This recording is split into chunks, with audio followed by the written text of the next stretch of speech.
आइए देखते हैं हम सभी लोग अवतल दर्पण के लिए U V F में संबंध।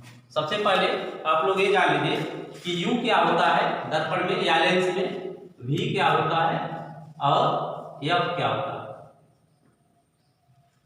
U जो है दर्पण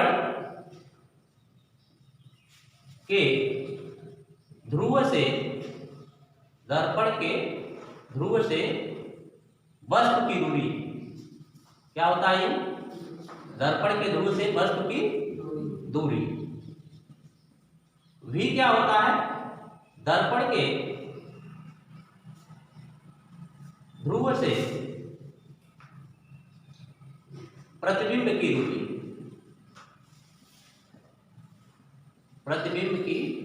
दूरी,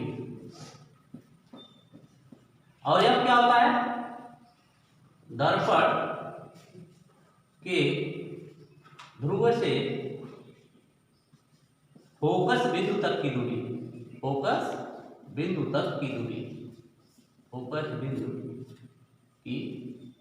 दूरी, एक और इसमें आएगा आर मिल जाएगा, कहीं कहीं किताब में कैपिटल आर मिलेगा या कहीं कहीं स्मॉल आर मिलेगा। आप लोग पहले पढ़ चुके हैं। इसको क्या कहते हैं वक्रता त्रिज्या। क्या कहते हैं वक्रता त्रिज्या, यानी ये होता है दर्पण के ध्रुव से वक्रता केंद्र की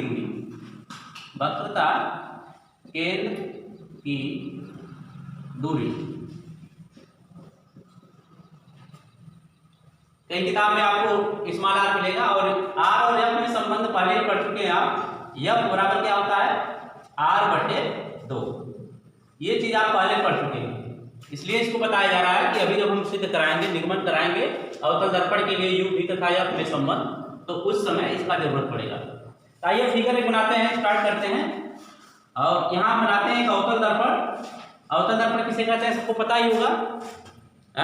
ऐसा दर्पण जिसके उभरे हुए तल पर क्या हो कलई की गई हो, ठीक है, और दबे हुए तल से क्या होता है परावर्तन, दबे हुए तल से परावर्तन होता है। तो यहाँ एक हम अवतल दर्पण बनाते हैं। एक अवतल दर्पण अच्छा सा आप लोग बना लीजिएगा, वहाँ बोर्ड परीक्षा में या अपने फेयर में आप लोग जो है चांदी का प्रयोग करके या जो प्रकार है उसका प्रयोग करके आप बनाएंगे। पीछे जो है कलई की गई है एक M1 M2, क्या है क्या भाई M1 M2 क्या है लीजिए, अभी बताया हूं क्या चीज में बना दिया, अवतल दर्पण बना दिया ना। इसका जो मध्य बिंदु होता है यही ध्रुव होता है। क्या होता है एक मुख्य अक्ष बनाते हैं, सीधी एक रेखा मुख्य अक्ष से ध्रुव से सीधी रेखा आप लोग बनाएंगे, इन पटरी से सही कर लेंगे इसको, ठीक है, एकदम सीधा रहे। आप लोग पता है इसमें दो बिंदु लिए जाते हैं, एक F और एक C लिए जाते हैं, और दोनों में संबंध होता है। इस पटरी से नाप के आप लोग बनाएंगे। ये आपका कौन सा बिंदु है, मान लीजिए F है, और ये ध्रुव से फोकस तक की जो दूरी है, ठीक है ना, इसके दुगुनी दूरी पर P से ध्रुव से क्या होता है भाई C होता है। सभी लोग जान रहे हैं ना, C क्या है वक्रता केंद्र, F क्या है फोकस बिंदु, ठीक है ना। और दोनों में संबंध आपको यहां लिखा गया है। वस्तु को अनंत और वक्रता केंद्र के बीच में कहीं रखते हैं। मान लीजिए वस्तु यहां हमने रख दिया, एक वस्तु कोई रख दिया क्या AB, कोई वस्तु हमने क्या रख दिया AB रख दिया दर्पण के सामने। किस दर्पण के सामने अवतल दर्पण। आप लोगों को प्रतिबिंब बनाने के नियम बताए गए हैं, 3 नियम बताए गए होंगे। कौन कौन, पहला क्या होगा बोलिए भाई। पहला नियम ये होगा कि दर्पण के मुख्य अक्ष के समांतर चलने वाली किरणें दर्पण से परावर्तन के पश्चात कहां से होकर परावर्तित होती हैं, फोकस से होकर परावर्तित। दूसरा क्या बताया होगा कि वस्तु से चलने वाली प्रकाश की किरण जो फोकस से होकर के आपतित होती है किस पर, दर्पण पर, वो परावर्तन के पश्चात मुख्य अक्ष के समांतर हो जाती है। तीसरा बताया गया था कि जो भी किरण वक्रता केंद्र से होकर के दर्पण पे आपतित होती है वो पुनः उसी मार्ग से वापस, बताया क्या होगा। तो ये दो किरणें लेते हैं कम से कम प्रतिबिंब बनाने के लिए। एक तो आप मुख्य अक्ष के समांतर चलते हैं, तो यहां से जब समांतर चलेंगे आप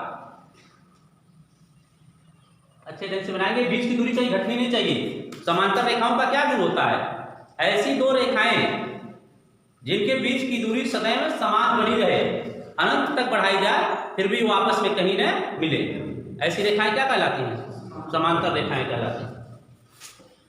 तो ये एक किरण आपने ले लिया और ये जब मुख्य अक्ष के समांतर है तो परावर्तित होगी तो कहां से होगी, फोकस से होगी। आप लोग सीधा बनाइएगा, तीर का निशान लगा लीजिएगा, इससे पता चलता है कि किरण किधर गई, किधर वापस हो रही है। एक दूसरी किरण लेते हैं जो कहां से होकर जाती है, जो कहां से होकर जाती है, दर्पण के वक्रता केंद्र से होकर के। और जो किरण दर्पण के वक्रता केंद्र से होकर के जाएगी, देखिए थोड़ा सा इसी को यहां लिख लीजिए, ठीक है। जो किरण वक्रता केंद्र से होकर जाएगी, आपको पता है क्या होगा, उसी मार्ग से फिर वापस लौट जाएगी, फिर उसी मार्ग से वापस लौट जाएगी, यहां से समझ रहे हैं ना, फिर उसी मार्ग से वापस लौट जाएगी। जब तक दो किरणें आप नहीं लेते हैं, दोनों का कोई प्रतिच्छेद बिंदु नहीं मिलता है, तब तक प्रतिबिंब नहीं बनता। दो किरणें आप लिए, एक मुख्य अक्ष के समांतर और एक लिया आपने कहां से, वक्रता केंद्र से। देखिए दोनों एक दूसरे को प्रतिच्छेद कर दी इस बिंदु पे, ठीक है। अब यहां इस पटरी से एक सीधी लाइन लंबवत रेखा खींचते हैं और यही बन जाता है क्या, प्रतिबिंब बन जाता है किसका, वस्तु AB का A डैश B डैश क्या बन जाता है, प्रतिबिंब बन जाता है। इस प्रकार से आप नियम से जो है सबसे पहले आरेख बनाएंगे, उसके बाद फिर चलेंगे निगमन पर। ये समझ में आ गया सबको। अब थोड़ा सा चर्चा कर लेते हैं हम कि यहाँ P और B देख रहे हैं ना, PB की दूरी को हम क्या कहेंगे। हालांकि पहले ही बता दिया गया है, लेकिन पुनः एक बार उसका रिवीजन कर लें। ये जो PB है उसको किस अक्षर से हम व्यक्त करेंगे, बोलिए भाई। PB क्या है, दर्पण के ध्रुव से, ये वस्तु है ना, वस्तु की दूरी। तो दर्पण के ध्रुव से वस्तु की दूरी को हम क्या कहते हैं, U कहते हैं। क्या कहते हैं, सबको समझ में आ रहा है भाई। दूसरा एक हम ये आरेख लेते हैं, ये इसकी दूरी हम आपसे जानना चाहते हैं। दर्पण के ध्रुव से कहाँ की दूरी, प्रतिबिंब की दूरी, इसको क्या कहेंगे, V कहेंगे। क्या कहेंगे भाई, V कहेंगे। सामने आपके लिखा गया है। एक तीसरा चीज आप हमको बता दीजिए, दर्पण के ध्रुव से फोकस तक की दूरी को, इसको क्या कहेंगे, F कहेंगे। F लिखा है, F कहेंगे, ठीक है ना। इसको ना हो कैपिटल लेटर से लिख दीजिए, इसको क्या कहेंगे भाई, F कहेंगे दूरी। सबको पता हो रहा है कि नहीं। एक दूरी और बच गई, मैं PC, ये देख लीजिए, PC का मान जानना चाहता हूं, इसको किस अक्षर से व्यक्त करेंगे, R से। किससे व्यक्त करेंगे, R से व्यक्त करेंगे। और पता है R किसका दुगुना होता है, बोलिए भाई, R किसका दुगुना होता है, फोकस दूरी का। किसका, फोकस दूरी। यानी कि इसको मैं 2F भी लिख सकता हूं, नहीं लिख सकता हूं, लिख सकते हैं ना। अभी क्लियर हो गया कि नहीं, ये जानकारी हो गई। चलिए अब हम चलते हैं निगमन की तरफ। हम दो त्रिभुज लेते हैं, त्रिभुज ABC। ध्यान देंगे ये समकोण है, पता है ना, मैं समकोण वाले को बीच में रख रहा हूं, अभी जरूरत पड़ेगा उसका। तथा त्रिभुज A dash B dash C, A dash B dash C। कौन दो त्रिभुज हमने ले लिया, त्रिभुज ए बी सी और त्रिभुज कौन सा ए डैश बी डैश सी, दो त्रिभुज हमने ले लिया। अब इसमें हमको कुछ क्वालिटी दोनों का ढूंढना है और उसमें चलिए ढूंढते हैं। ध्यान देंगे ये कोण ए बी सी जो है, कोण ए बी सी, कोण ए डैश बी डैश सी, यानी कि ये कोण भी 90 अंश है और ये भी कोण कितना है 90 अंश। आपस में बराबर होंगे कि नहीं होंगे? होंगे। तो लिखेंगे कोण ए बी सी बराबर कोण ए डैश बी डैश सी, यहां लिख देंगे समकोण है। क्या है? समकोण। ठीक है, आगे समझ में इतना। आगे चलिए, आप पिछले क्लास में ही पढ़े होंगे कि दो सरल रेखाएं जब एक दूसरे को प्रतिच्छेद करती हैं यानी काटती हैं, तो जो प्रतिच्छेद बिंदु होता है वहां चार कोण आपको दिखाई देते हैं। यहाँ दिखाई दे रहा होगा, इधर वाला, यहाँ दिखाई दे रहा है। ऐसे जो कोण निर्मित होते हैं उनको क्या नाम देते हैं आप? शीर्षाभिमुख कोण। और वो होते हैं आमने सामने के कोण, अभिमुख कोण होते हैं ना। यानी कि ये कोण जो है 1 नंबर वाला इस 2 नंबर वाले कोण के बराबर होता है। कोण 3 कोण 4 के बराबर होता है कि नहीं होता है? पिछली कक्षाओं में आप लोग पढ़ चुके हैं। देखिए यहां भी एक वैसा ही बना है आकृति, देख रहे हैं डमरू जैसा, एक ये रेखा और एक ये रेखा एक दूसरे को सी बिंदु पे प्रतिच्छेद किए कि नहीं? तो आप ये बताइए कि इधर ये जो कोण है बी सी ए और कोण ए डैश सी बी, दोनों कैसे कोण दिख रहे हैं? जैसा अभी कोण दिख रहे हैं ना, तो दोनों आपस में बराबर होंगे कि नहीं होंगे? तो आइए यहाँ ये लिख लेते हैं कोण ए सी बी बराबर कोण, क्या लिखेंगे? ए डैश सी बी डैश। यहाँ क्या लिखेंगे? शीर्षाभिमुख कोण। क्या लिखेंगे? शीर्षाभिमुख कोण।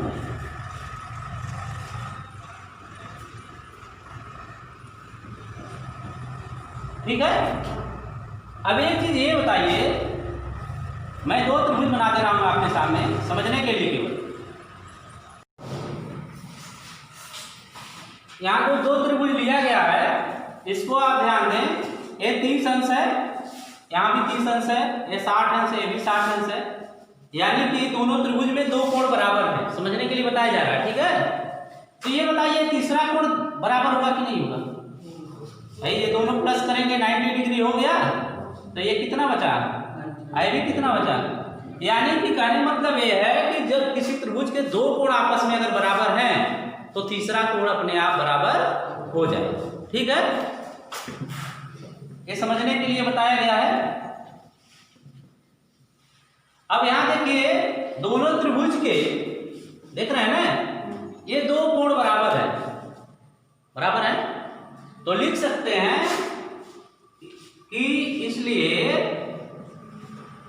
कोण कौन बच गया? बी ए सी बराबर कोण क्या लिखेंगे भाई? सी ए डैश बी। क्या लिख देंगे? लिखेंगे किसी त्रिभुज के अगर 2 कोण बराबर हैं तो तीसरा कोण अपने आप बराबर हो जाए। आई बात समझ में? अब अगर ऐसी स्थिति आ गई कोण बराबर है, तो ऐसे दोनों त्रिभुजों का क्या नाम होता है? बोलिए। ऐसे दोनों त्रिभुज समान आकार के हो गए कि नहीं हो गए? समान आकार के हो गए ना, कोण बराबर है तो समान आकार के हो गए, समान नहीं हो गए, समान आकार के हो गए, यानी कि उनका प्रतिरूप जो है समान है। तो ऐसे त्रिभुजों को समरूप त्रिभुज कहते हैं। क्या कहते हैं? समरूप त्रिभुज कहते हैं। यानी कि आप लिखेंगे अतः त्रिभुज ए बी सी तथा त्रिभुज ए डैश बी डैश सी समरूप त्रिभुज हैं। कैसे हैं? समरूप त्रिभुज हैं। आगे बात समझ में? कितना आगे समझ में? अब समरूप त्रिभुज का गुण क्या होता है, क्वालिटी क्या होता है? यदि 2 त्रिभुज समरूप हैं तो उनकी संगत भुजाओं का अनुपात बराबर होता है। उनकी संगत भुजाओं का अनुपात बराबर। जैसे संगत भुजा क्या है? इस त्रिभुज का लंब बटे इस त्रिभुज का लंब, ठीक है ना। इस त्रिभुज का आधार बटे इस त्रिभुज का ये होता है, ठीक है ना। ये नहीं कि पहले त्रिभुज का आप लंब उठा दे, दूसरे त्रिभुज का कर्ण उठा दे तो संगत हो जाए, ऐसा नहीं होता है। पहले त्रिभुज का लंब दूसरे त्रिभुज का लंब, पहले त्रिभुज का आधार दूसरे त्रिभुज का आधार, इस टाइप से। तो यहाँ क्या मिल गया, दोनों त्रिभुज से क्या हो गया भाई, यानी हो गया ए बी बटे A dash B dash, A B बटे ए डैश बी डैश, है समझ में, लंब हुआ दोनों का। अब बराबर बी सी बटे क्या चीज, बी डैश सी, आ गया समझ में, बराबर होंगे। समीकरण नंबर क्या हो गया, ए। सब कुछ समझ में आ गया होगा, आ गया ना। अब पुनः एक बार दो और त्रिभुज लेते हैं। त्रिभुज, इसका नाम रख दीजिए भाई, इसका नाम क्या रखेंगे आप, यन रखते हैं, ठीक है, नाम नहीं रखा गया। अब ध्यान दें कि यहां भी दो त्रिभुज बन रहे हैं, देखिए एक ये है और एक ये है ना, क्यों भाई, और यहां से इस पे लंब डाल दीजिए। और ये जो पीएन है, ध्यान देंगे, ये हम क्या खींचे थे, एएन पीबी के समांतर रेखा, और हमने बताया था कि समांतर रेखा का गुण होता है कि एक दूसरे से कहीं नहीं मिलती, उनके बीच की दूरी सदैव समान बनी रहती है। यानी कि ए बी जो है किसके बराबर होगा, एनपी के बराबर होगा ना, आई बात समझ में। और यहां दो त्रिभुज आपको मिल गया, कौन कौन भाई, ध्यान दें, नाम रखिए उसका, एन पी एफ तथा त्रिभुज ए डैश बी डैश और एफ में। यहां भी सेम कंडीशन है पहले जैसा, ये समकोण है, ध्यान देंगे, ये क्या है, तो यहां भी लंब आपने खींचा है, वो भी क्या है, समकोण है। यानी कि आपका बन गया एन पी बटे ए डैश बी डैश, ठीक है। एन पी, ध्यान दिए, यहां कोण की बात पहले कर लें तब उस पे आएंगे, डायरेक्ट में लिख रहा कोण एन पी एफ बराबर कोण ए डैश बी डैश एल, क्या लिखेंगे, समकोण, क्या है, समकोण। आगे बात समझ में, ये 6 नंबर से 8 नंबर का क्वेश्चन है, अब कुछ है नहीं इसमें, केवल समझने का खेल है, बोर्ड परीक्षा में आएगा, ठीक है। दूसरा ये हम अभी हमने इसकी चर्चा किया, ये कैसी आकृति है, शीर्षाभिमुख कोण है, तो आपस में क्या होंगे, बराबर होंगे। यानी कि कोण पी एफ एन बराबर कोण क्या हो जाएगा, ए डैश एफ बी डैश, क्या लिखेंगे, शीर्षाभिमुख कोण है, क्या है, शीर्षाभिमुख कोण है, ठीक है भाई। तो अभी हमने चर्चा किया कि जब किसी त्रिभुज के दो कोण बराबर हो तो तीसरा कोण अपने आप बराबर हो जाता है। तो जो कोण एक बचा है कौन सा, कोण बी, कोण वहां से चलेंगे पी एन एफ बराबर कोण आपका हो गया, क्या बचा है यहाँ, F A dash B dash, यहाँ लिख देंगे, क्या लिखेंगे, जब किसी त्रिभुज के दो कोण आपस में बराबर होते हैं तो तीसरा कोण अपने आप बराबर हो जाता है, लिखेंगे। अतः त्रिभुज एन पी एफ तथा त्रिभुज ए डैश बी डैश एफ क्या है, समरूप त्रिभुज, क्या है, समरूप, ठीक है। और समरूप है तो क्या होता है भाई, समरूप है तो क्या होता है, संगत भुजाओं का अनुपात बराबर होता है। तो चलिए संगत भुजाओं का अनुपात बराबर करिए, एन पी बटे ए डैश बी डैश, समझ में आ रहा है, एन पी बटे इसका लंब बटे इसका लंब, और बराबर इसका आधार क्या है, एफ पी है, एफ पी है ना, तो यहाँ थोड़ा सा एक ध्यान दीजिएगा, यहाँ थोड़ा सा पहले ही लिखा गया है, तो अभी मत एफ पी लिखिए इसको, अभी इसका नाम कुछ दे दीजिए। यहाँ क्या नाम दे दें भाई, पी हो गया है ना, क्यू लिख दे रहे हैं, क्या नाम दे रहे हैं, क्यू, एफ क्यू बटे इसका क्या आया था, बी डैश या बी डैश। आ गया समझ में?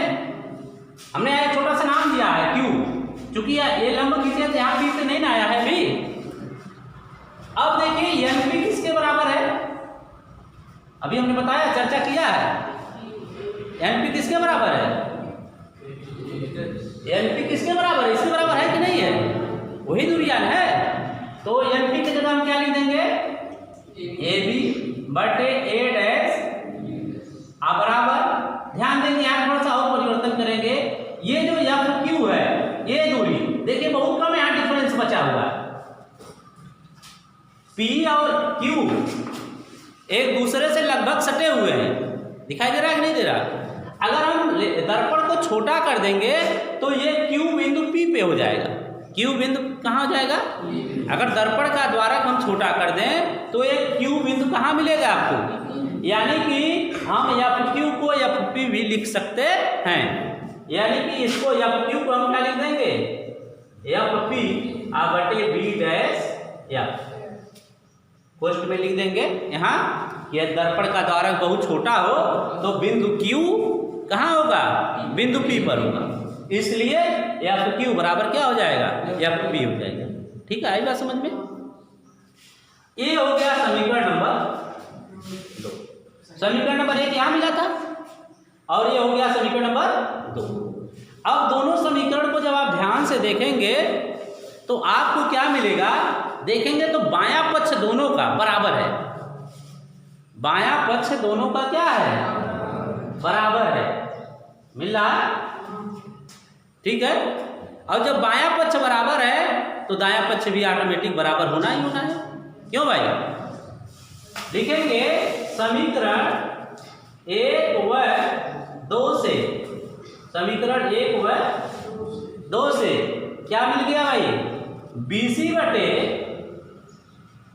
बी डैश सी बराबर FP बटे बी डैश एफ, ये वाला, इसको बाएं साइड छोड़ दिए, दाहिना साइड दोनों का क्या कर दिए, बराबर कर दिए। अब ये मिल गया आपको समीकरण नंबर 3।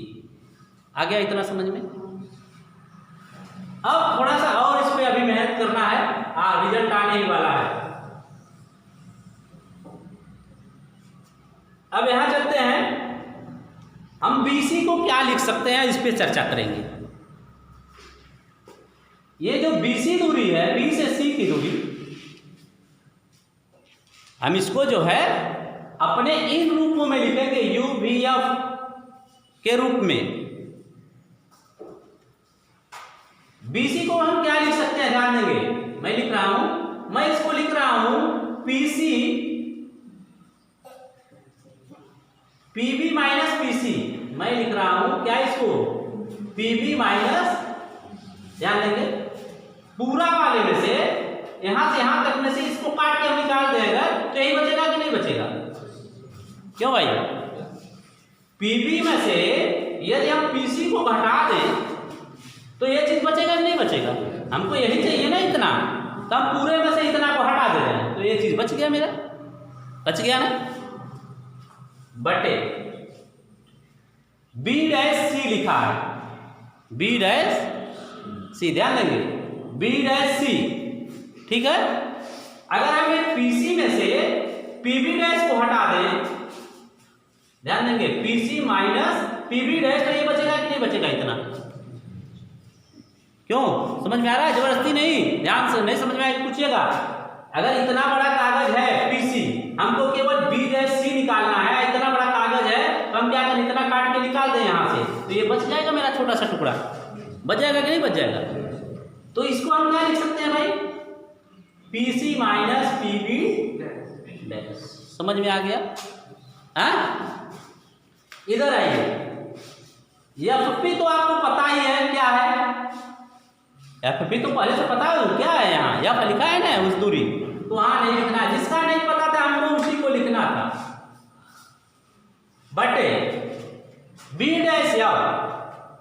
अब यहाँ भी थोड़ा सा देखिए, ये छोटा सा टुकड़ा है बी डैश एफ, है ना। अगर हम इतना बड़ा टुकड़ा ले लें, ठीक है, उसमें से हम इतना को काट के निकाल दें तो ये बच जाएगा। क्यों? हम इसको लिख रहे हैं P B dash minus P F. जिसको नहीं समझ में आया बोले। हमको लिखना था बी डैश एफ को, बी डैश, जैसे मान लीजिए ये आपका बन गया बी डैश, ए बन गया आपका एफ, और ये हो गया पी। यहां ध्यान दें, हमको केवल इतने का मान निकालना है और हमें ये पता है कि यहां से यहां तक 10 सेंटीमीटर है और ये भी पता है कि ये 8 है, तो हमको केवल इतने का मान निकालना है। तो हम क्या करेंगे, कितना हो जाएगा, 2 हो जाएगा ना। कैसे पता चला? पूरा वाले में से इसको हमने क्या कर दिया, तो वही काम मैंने किया है, ये पूरा वाले में से हमने इस छोटे वाले को क्या कर दिया, यहाँ देखिए घटा लिया। आई बात समझ में?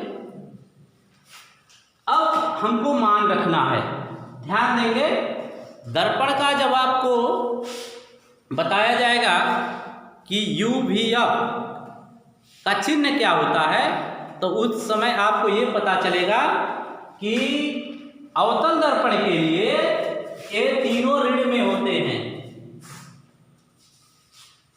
4 है ना, चारों ऋण में होते हैं। किसमें होते हैं? चारों ऋण में होते हैं, क्योंकि सब के सब आप देखेंगे जब आप कार्तीय तल पढ़ते हैं,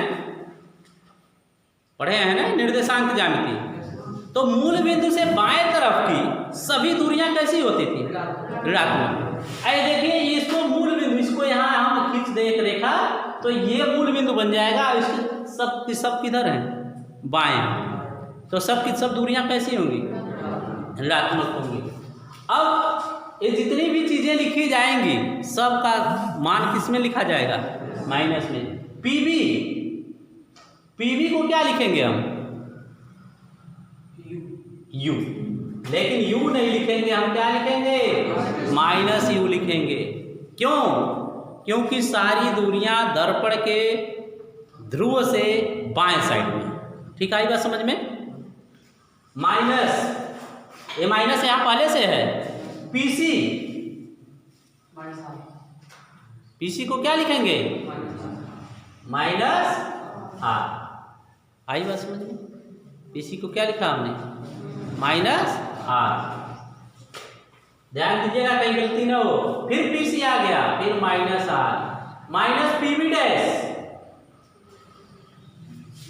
पीबी डैश ध्यान देंगे, पीबी डैश दर्पण के ध्रुव से प्रतिबिंब की दूरी, दर्पण के ध्रुव से प्रतिबिंब की दूरी क्या है? एफपी, दर्पण के ध्रुव से फोकस बिंदु तक की दूरी को एफ, वो भी किसमें? माइनस में। समझ में आ रहा है भाई? पीबी डैश, पीबी डैश, ठीक है। फिर क्या है? पीएफ, पीएफ या एफपी बात एक ही था ना, तो माइनस, ये माइनस पहले से था और ये माइनस आ गया है किस कारण से? निर्देशांक ज्यामिति की सहायता से आया है ना। अब इसको हम हल करते हैं। अब हो गया माइनस यू, ध्यान देंगे, प्लस आर बटे माइनस आर अब प्लस अब बराबर माइनस एफ बटे माइनस बी प्लस। आया समझ में? अब अपने निष्कर्ष की तरफ आप लोग बढ़ रहे हैं। माइनस यू, और मैं इसको क्या लिख रहा हूं? आर को आप पहले पढ़ चुके हैं, 2f पढ़ चुके हैं ना। माइनस 2f आ plus B minus F minus B plus, ठीक है। अब तिरछा गुणा करेंगे, क्या करेंगे? तिरछा गुणा करेंगे, गुणा करिए, माइनस का प्लस हो गया यू बी, क्यों भाई? Minus U F minus U minus 2 F V, क्यों भाई? आप प्लस 2f स्क्वायर हो गया। यहां से यहां का गुणा, अब इधर वाला गुणा कराएंगे प्लस 2f स्क्वायर, क्यों माइनस f। समझ में आ गया सबको? ये देखिए कैंसिल हो गया। हाँ भाई कैंसिल हुआ है। अब जो बचा है उसको आप सही करिए, uv, ठीक है, बराबर, मैं ट्रांसफर कर रहा हूं इसको इधर, ठीक है, uf plus 2fv minus fv। जिसको ना समझ में आया बोले। uv अपने साइड में, माइनस uf दाएं ले गया हूं, प्लस uf माइनस 2fv दाएं गया है, प्लस 2fv माइनस fv पहले से अपने पक्ष में था ना। तो क्या मिला भाई, uv बराबर uf प्लस fv मिल गया। सबको समझ में आ गया। अब हम क्या करेंगे, दोनों पक्षों में uv से भाग दे देंगे। दोनों पक्षों में क्या करेंगे, भाग दे देंगे जब, तो uv, यहां तक आप लोगों को समझ में आ गया है। ये ट्रांसफर किया गया है uv बराबर uf plus 2fv minus fv, ठीक है। उसके बाद निष्कर्ष निकला uv बराबर uf प्लस fv, ठीक है। अब हमने क्या कहा है कि दोनों पक्षों में आपको क्या करना है, uvf से भाग देना है, uvf से भाग देना है। तो मैं भाग दे रहा हूं uv बटे uvf, uf बटे uvf प्लस fv बटे uvf। समझ में आया? यहां देखेंगे uv से uv कट गया, यहां uf कैंसिल हो गया, यहां fv कैंसिल हो गया कि नहीं? जिसको नहीं समझ में आया बोले। सबको समझ में आ गया। यहां क्या बचा भाई, 1 बटे f, यहां क्या बचा 1 बटे v, यहां क्या बचा, ये आपका निष्कर्ष है, यही संबंध होता है। बहुत इंपॉर्टेंट है। 6 नंबर से 8 नंबर के बीच में जो है आपको मिलेगा बोर्ड परीक्षा में। इसको कई बार दोहराएंगे, समझने की कोशिश करेंगे। कुछ है नहीं, सब कुछ तो समझ गए होंगे आप लोग क्या किया जा रहा है। तो इस प्रकार से आप लोग इसको जो है अवतल दर्पण के लिए uvf में संबंध, इसको 2-3 बार दोहरा लेंगे, आपको समझ में आ जाएगा। बहुत बहुत धन्यवाद।